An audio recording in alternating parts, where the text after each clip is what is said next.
In the first class, I said that economics is about how to make use of our limited resources.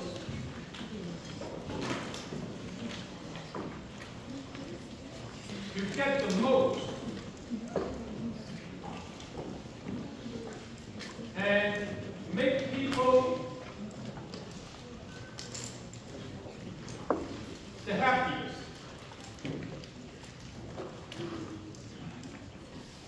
So this is one reason why we study economics, because we have limited resources and we need to learn how to make use of our limited resources to get the most and make people as happy as possible.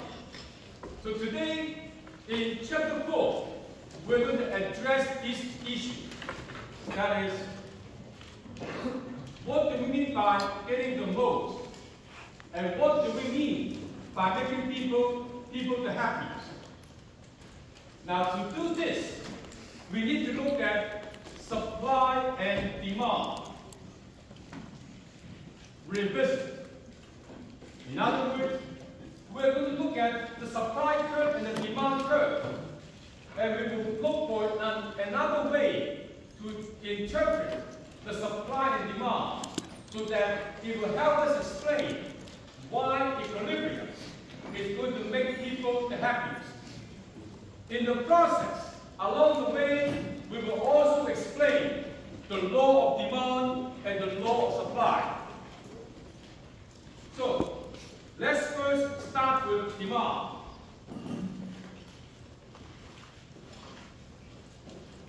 So, a typical demand curve is downward sloping. So, if this is number of slices of pizza,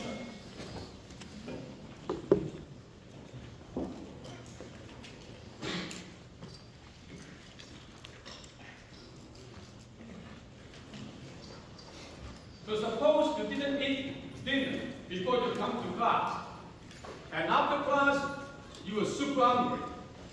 So you walk into a pizza outlet. You ask yourself, for the first slice of pizza you buy, how much satisfaction in dollar value terms that slice of pizza will give you? Now, the first slice of pizza that you get will give you a lot of satisfaction because you are super hungry.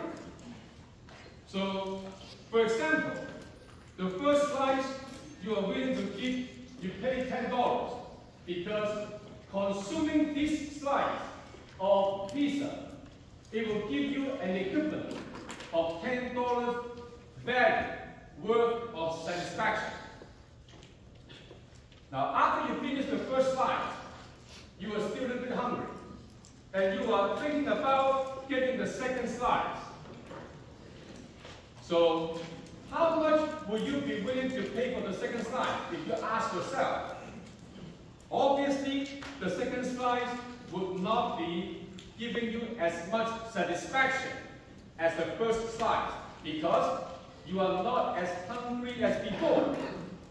So, you already have one slice of pizza in your stomach and you are not as hungry as before. Therefore, you would not be attaching a high value of satisfaction. So the second slice may give you, for example, $9 worth of satisfaction. So the more slices of pizza you eat, at the margin, additional unit of pizza or additional slice of pizza will give you less and less satisfaction in dollar value terms when you compare to the previous unit. And this is one way to explain why the demand curve is downward sloping, because the demand curve represents our willingness to pay at the margin. That is, 1 unit at a time. When you look at this example, at the margin, each additional unit will give you less and less satisfaction. And that's why your willingness to pay will diminish. Because if the next slice of pizza will only give you $5 worth of satisfaction, you will not be paying more than $5. So your willingness to pay can be reinterpreted as what we see on the demand curve. And this willingness to pay is driven by your marginal benefit. That is, the benefit at the margin for each additional slice of pizza. And therefore, the demand curve can be reinterpreted as the willingness to pay, which is driven by marginal benefit. So now, we reinterpret the demand curve as the marginal benefit curve. In order to induce people to buy more when they have diminishing marginal benefit, then the price must drop. Otherwise, people would not have incentive to buy more.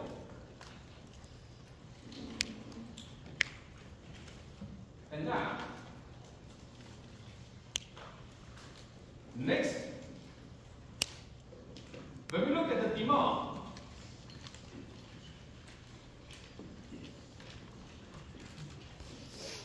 and now we ask, if a consumer is buying these many units, Q0,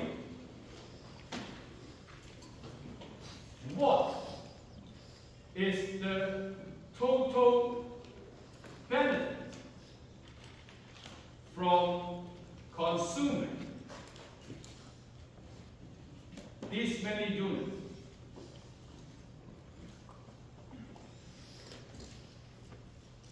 Well, to figure out the total benefit for the consumer to consume this many units, we have to look at 1 unit at a time. For example, the marginal benefit of the first unit plus the marginal benefit of the second unit. 1 unit at a time. So this is the marginal benefit of the first unit. This is the marginal benefit of the second unit. So 1 unit at a time, we're adding all the way up to the marginal benefit of the last Q0 unit. And this will give us the total benefit from consuming Q0 units.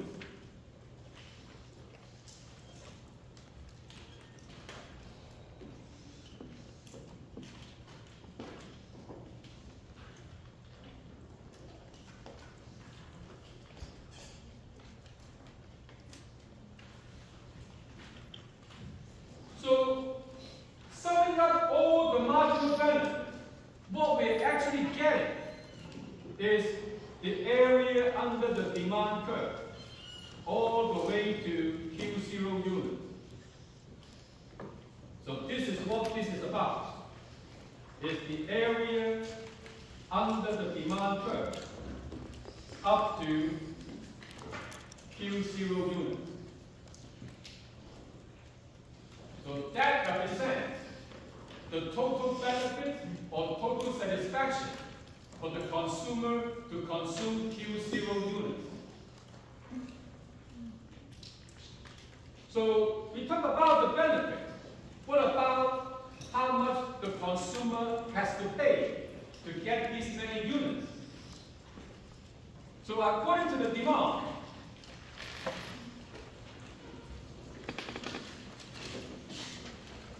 if this is the quantity Q0, the corresponding price per unit is here, according to the demand curve. Because the demand curve tells us if the price is this much per unit, the consumer will buy this many units. And therefore, the total expenditure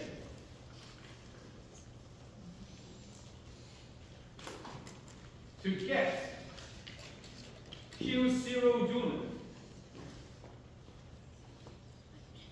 is equal to the price times the quantity, which is this rectangle.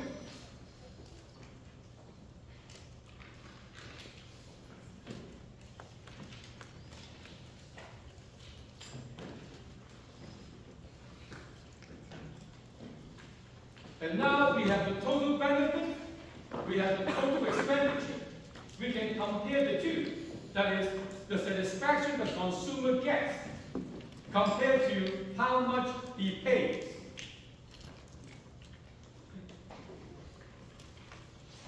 So now we get the same graph.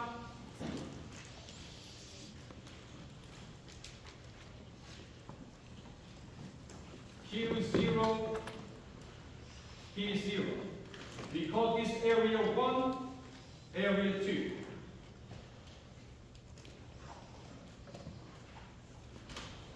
So the total benefit to get Q0 unit equals to area under the demand curve up to the quantity Q0, which is this trapezoid.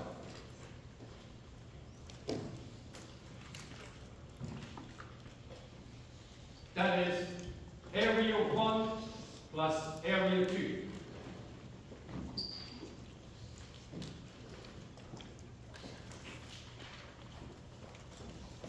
The total expenditure, how much the consumer has to pay to get this many units, is equal to this rectangle.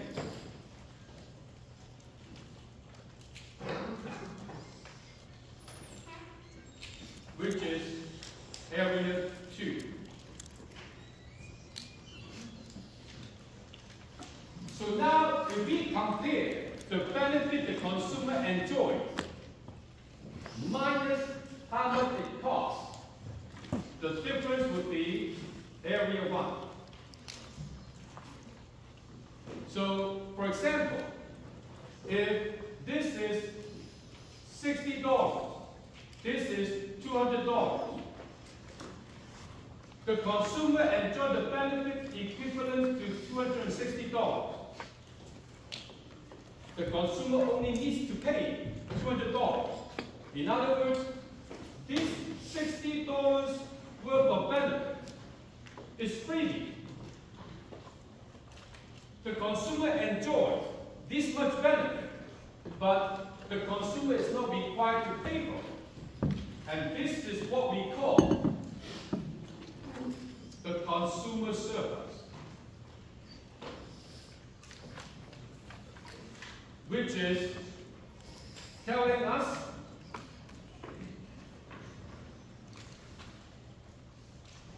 the benefits consumers enjoy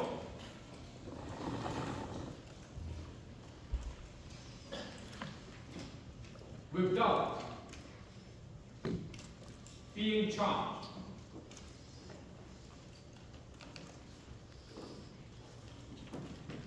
So if you enjoy some benefit, which you don't have to pay for, of course, this will make you happy. And the consumer surplus, therefore, we can use that to measure the happiness for the buyer. So the larger the consumer surplus, the more better off the buyer. And therefore, the happier the buyers will be. Alright? So now we learn about the concept of consumer surplus. Next, we need to learn the proper steps to define the area for the consumer surplus.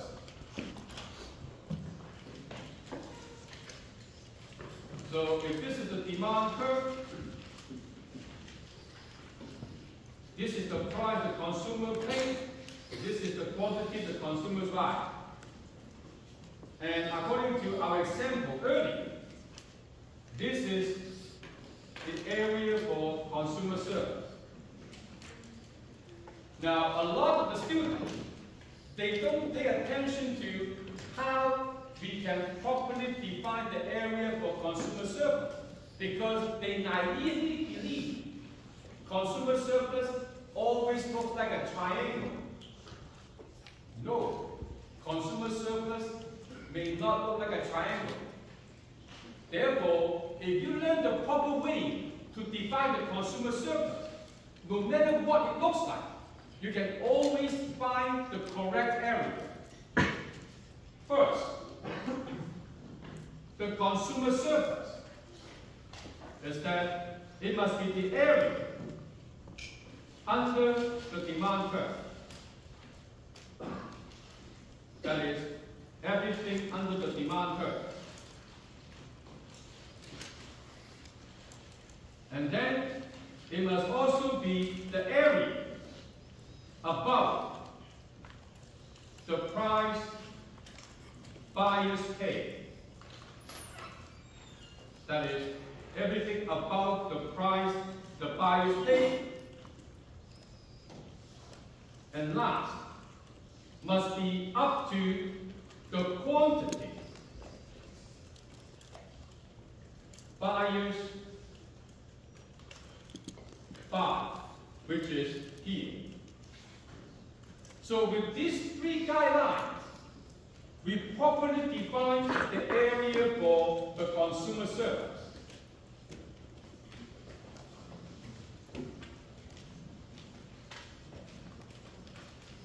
And now, if we have an equation,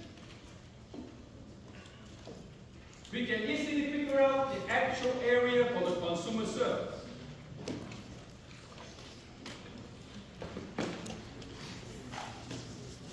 So suppose the demand equation P equals to 35 minus 5 times Q.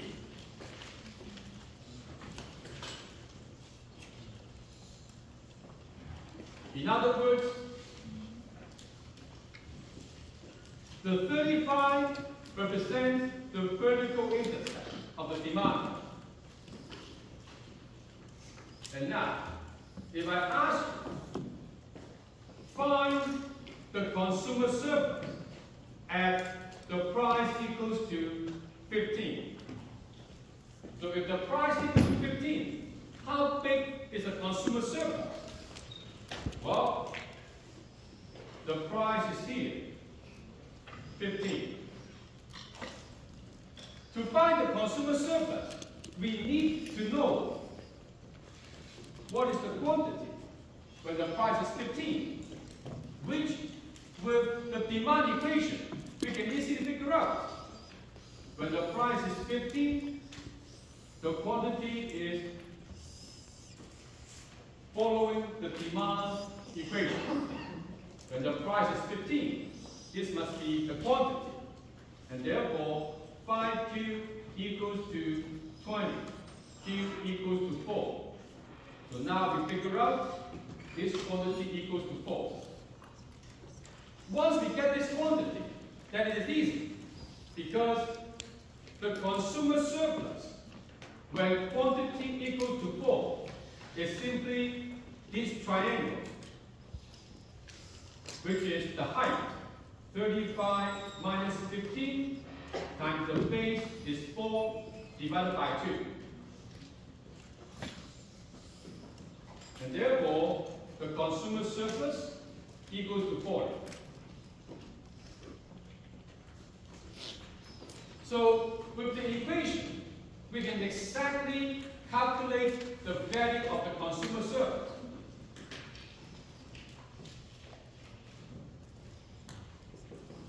And we can also calculate the total expenditure to get the quantity at 4, which is equal to the price, which is 15, times the quantity, which is 4.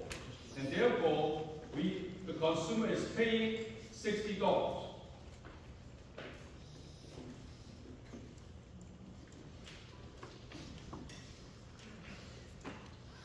So what we have figured out is that this triangle is 40. This rectangle is 60. And therefore, the total benefits, the area, the total benefit getting the quantity of 4 units equals to 100.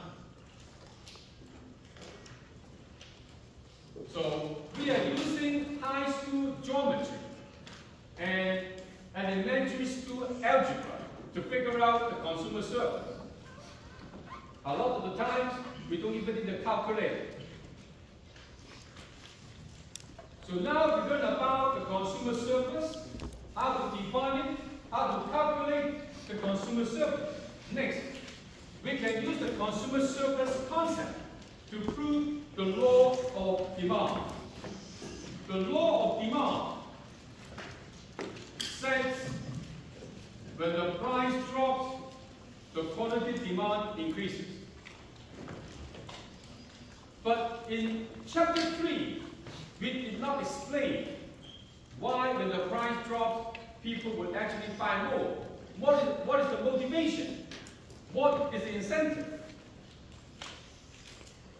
So now, if we have a demand curve like this, when the price is P1, the consumer buying this Q1 units. And this area is the consumer surplus. When the price is P1, the consumer buying Q1 units. And now, if the price drops to P2, the consumer getting a larger quantity according to the demand curve. And now, the consumer surplus is this big red rectangle. So, if we label this as area 1, this as area 2.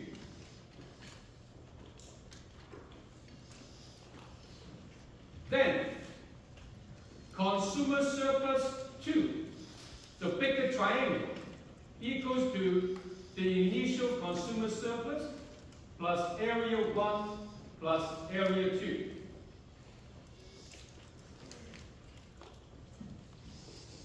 In other words, consumer surplus 2 obviously is greater than consumer surplus 1. And consumer surplus measures the happiness of the consumer. When the price drops, the consumers buy a larger quantity. It makes them happy because of larger consumer surplus. That is the incentive that motivates the consumers to buy more when the price drops, because they can get larger consumer surplus. They can be happy. So now, the next task. How do we interpret area 1 and area 2 when the price drops? Area 1, for the same initial quantity, Q1, the drop in the price from P1 to P2, which is this much in vertical distance.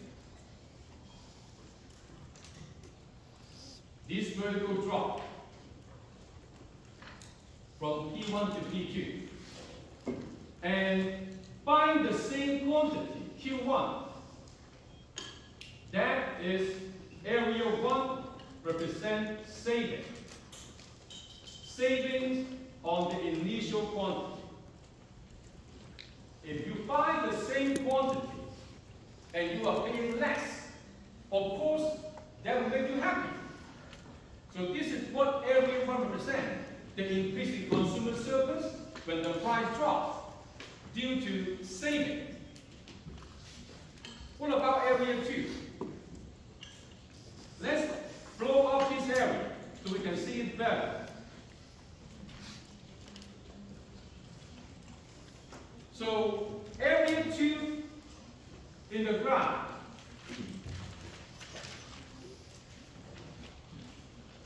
this is Q1, this is Q2. Area 2. This is P1, this is P2.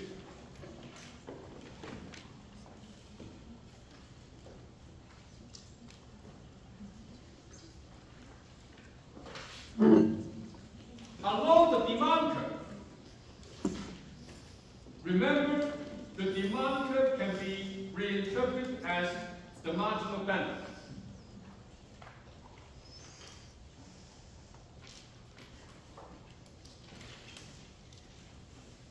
For area 2, all the extra units, that is from Q1 to Q2, these additional units, the consumers buy because the drop in price. All these extra units, the marginal benefit greater than or equal to the price they pay. The marginal benefit is up here. The price they pay is P2, down here. So all these extra units, the marginal benefits greater than or equals to P2. That means extra consumer service from the extra unit. Because these extra units would give extra consumer surplus. That's why the consumers would decide to buy a larger quantity.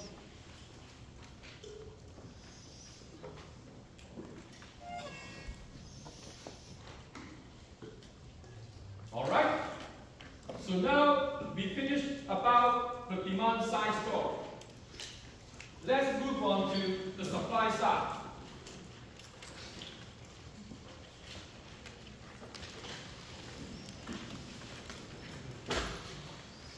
Well, the supply side story is just the opposite of the demand side.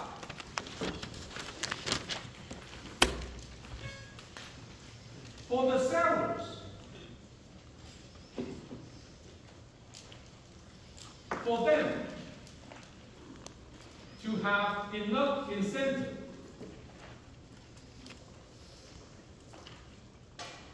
to offer the first unit, the price must be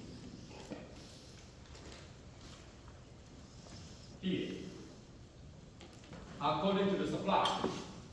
For the sellers to have incentive to offer the first unit, that must be the price they must receive. So why this is the price they must receive? Because this price represents the minimum required compensation. So they must receive this price so that they would have incentive to offer the first units to the market. So, if we look at this from a very personal perspective, let's say we are on the dark web. People sell anything on the dark web. And now, on this web page, people are selling fingers. So, how much would you be asking for you to offer one of your fingers for sale? Any idea? Imagine someone is asking, I like your fingers. Sell me one of your fingers. How much you want? $2,000. I don't think you use your hand that often. You're losing one finger doesn't matter much. Let's say this is $2,000.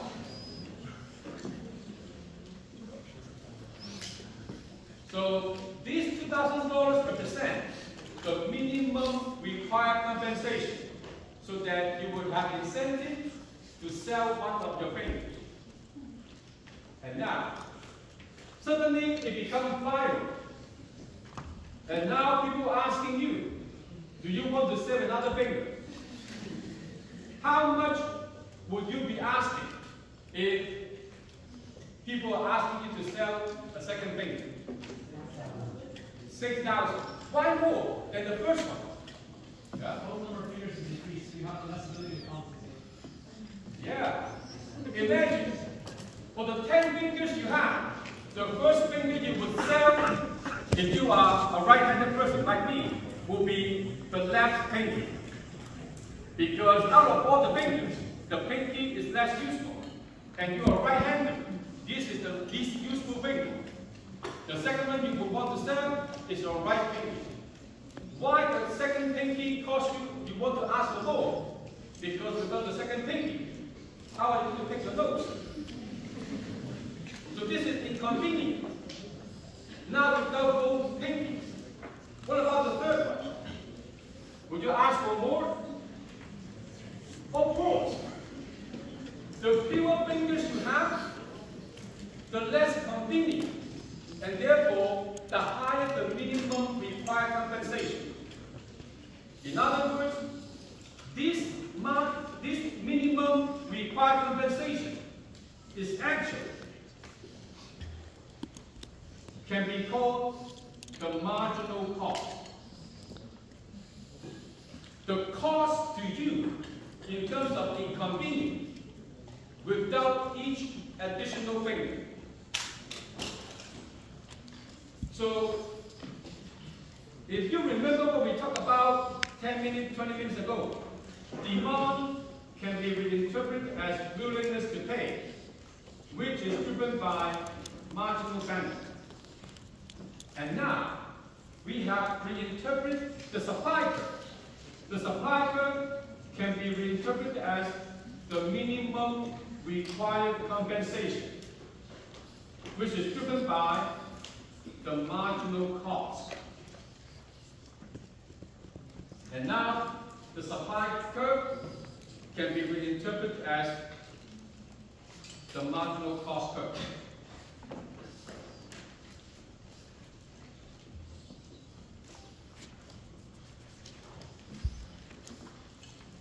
Alright? So now, let's do the same exercise as the demand side explanation. If we have a supply curve,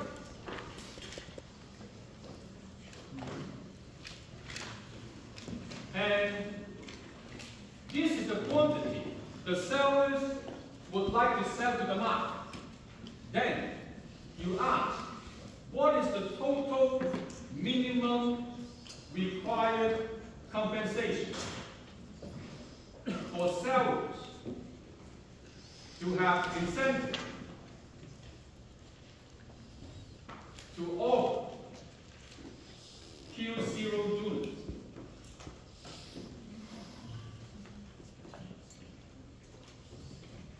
Just like what we did on the demand side, you add up all these units one at a time, which is the area under the supply curve up to that quantity. So the total minimum required compensation for Q0 unit is the minimum required compensation for the first unit plus the minimum required compensation for the second unit, all the way to the minimum required compensation up to the last Q0 unit, which is simply the area under the supply curve up to Q0 unit. So, for the sellers to have incentive to offer this many units, the sellers must get at least this much compensation.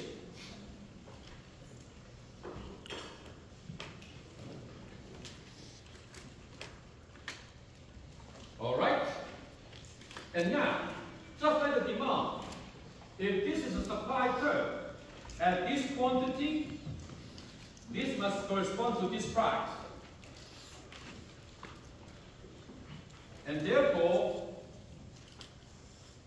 the total revenue from selling Q0 units price times quantity, which is this. The actual compensation.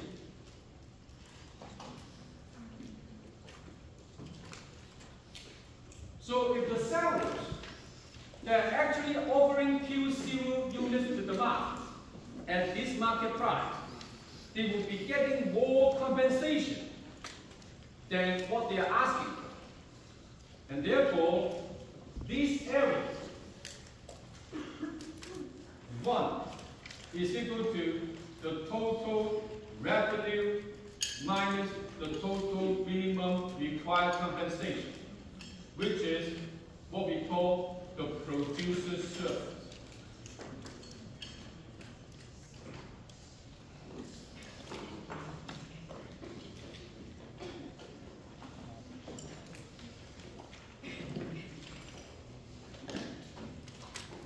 So in other words, the producer's surplus. The producer's surplus tells us what sellers get beyond their asking minimum required compensation. So if they're asking for $100 to be compensated properly, but you give them $120, so this is the $20 that the sellers get beyond what they ask for as a minimum compensation. Of course, that will make the sellers happy. If you're asking for only 100, people pay you 120. That definitely will make you happy. Just like you go to the restaurant, the bill is $100, but the patron, they pay you $130. So the $30 tip is something that will make the server happy.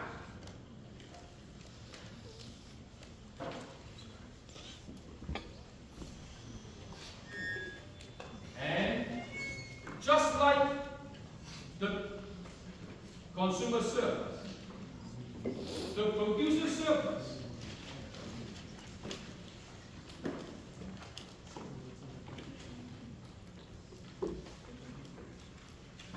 in this example is this enclosed triangle.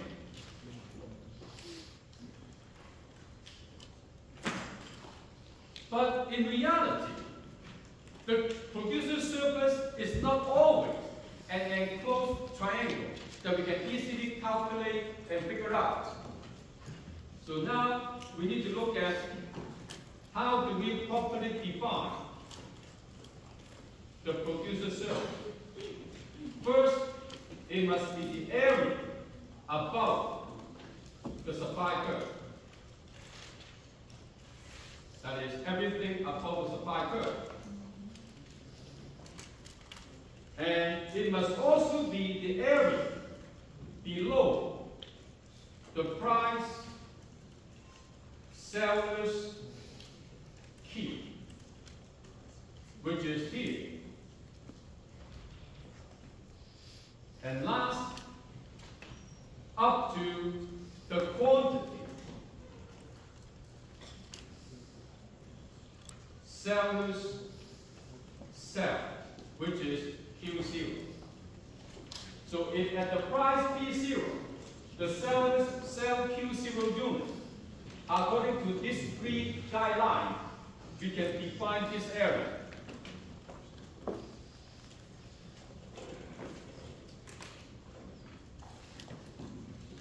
All right. Next, the law of supply. Why, when the price goes up, the sellers would want to offer a larger quantity.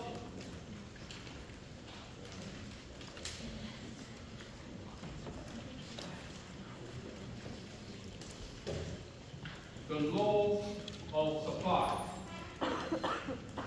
When the price is P1, the sellers offer Q1. And therefore, this area is the producer surplus, initial.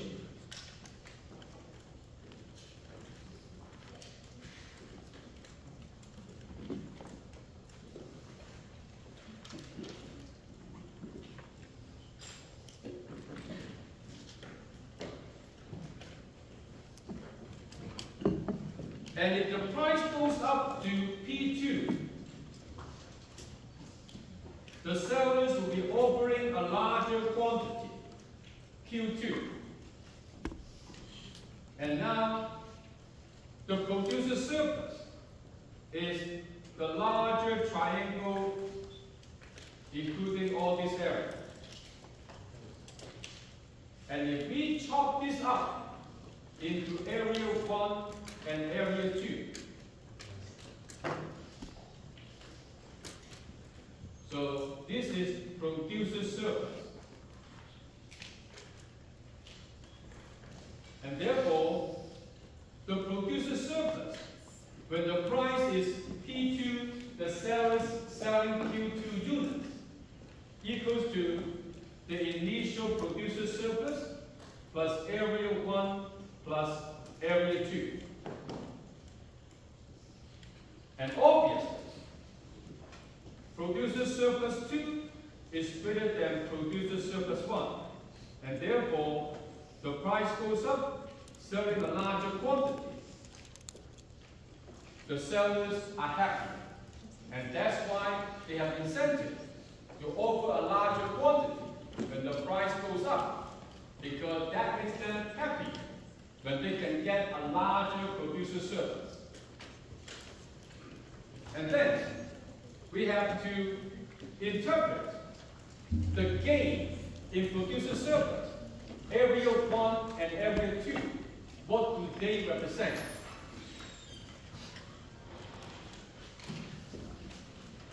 Area 1, selling the same Q1 unit at higher price, that is P2 minus P1. This is the increase in price from P1 to P2. Selling this many units, Q1, which is area 1. Area 1 represents extra revenue from the same Q1 unit when the price goes up. So extra revenue, same quantity. Of course, that will make the sellers happy. When you are selling the same number of units, but now you get more money.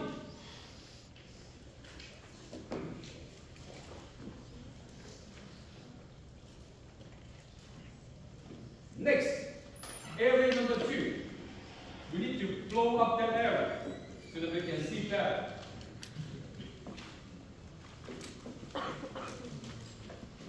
So, the supply curve, this is area number 2.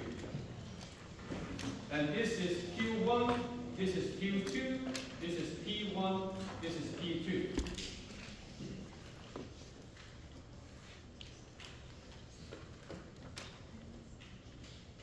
Area 2 tells us these extra units, when the price goes up, the sellers are selling these extra units.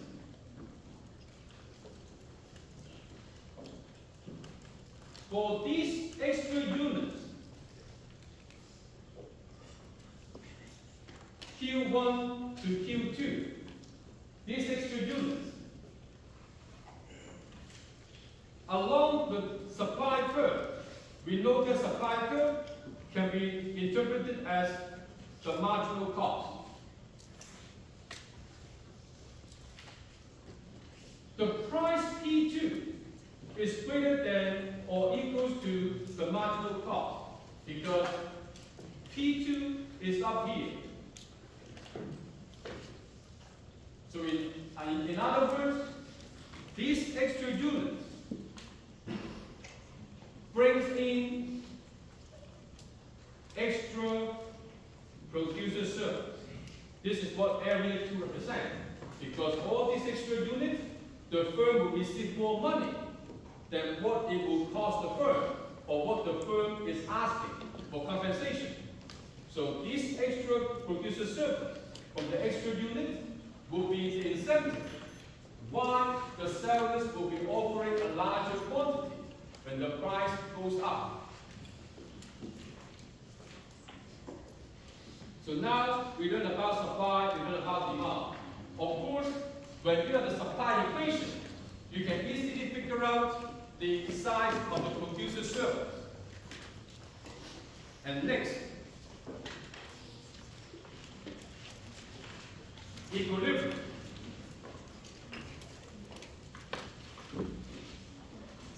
So if this is the equilibrium price, this is the equilibrium quantity.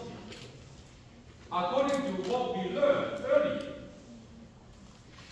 this triangle up here will be the consumer surplus in equilibrium. This triangle down here will represent the producer surplus in equilibrium. So, consumer surplus measures the happiness for the buyers. Producer surplus measures the happiness for the sellers.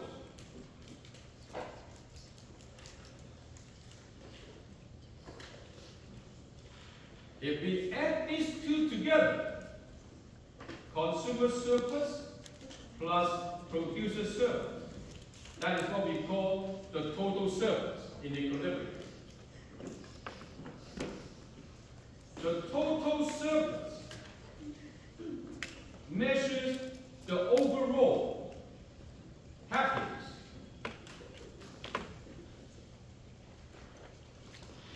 generated in this market.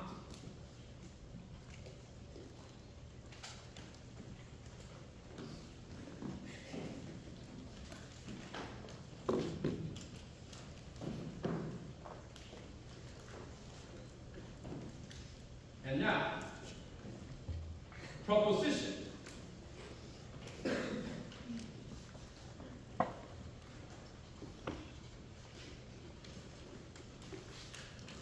What we propose in here is that in equilibrium,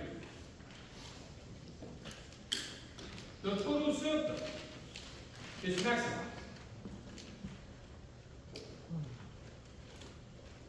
In other words, if we are not in equilibrium, the total surplus will be less than the total surplus we get in equilibrium.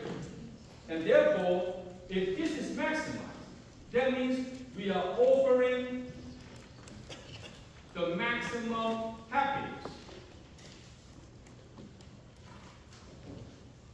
to the society when we are in equilibrium. If that is the case, that means we must be using our resources